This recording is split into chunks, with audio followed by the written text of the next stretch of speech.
接下来我们来看一下单元2，生活互动类。在生活中我们常跟他人互动的时候，会需要打电话、买东西，有很多的情境都是向他人说明原因，所以句型中会先说对象以及原因，最后才会说出你的诉求或是你想要的解决策略。我们来练习一下题目。先看一下示范的题型。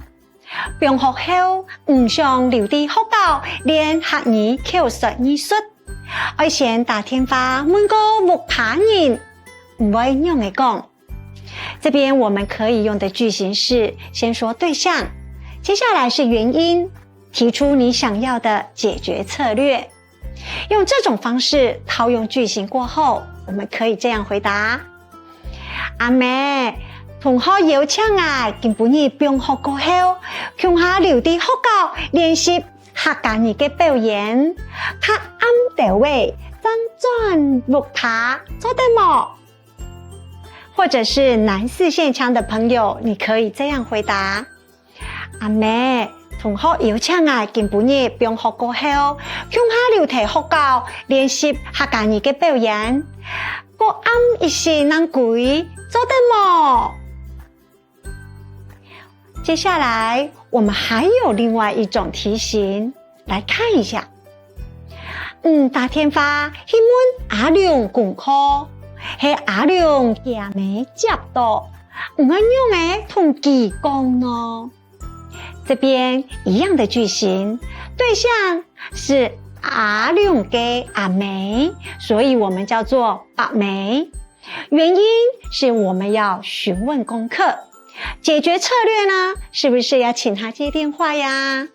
套用句型過後，我們可以這樣回答：阿妹，我係阿亮嘅同學，按到阿明，我想要請阿亮問一下功課，要寫啲乜嘢？做得請阿亮接電話麼？再來多練習一個打電話的題型。先來看一下題目。俺叫冇看到阿公嘅，我打電話同阿公問好。唔會用嚟講，請最少我講3句話。一樣我們的句型是對象、原因，提出你的解決策略。套用句型過後，我們可以這樣回答：阿公，我係阿明千久冇看到嘅，當上我也慘嘅，他看我做卡手掉誒，就唔會感冒我下集日會轉去看我。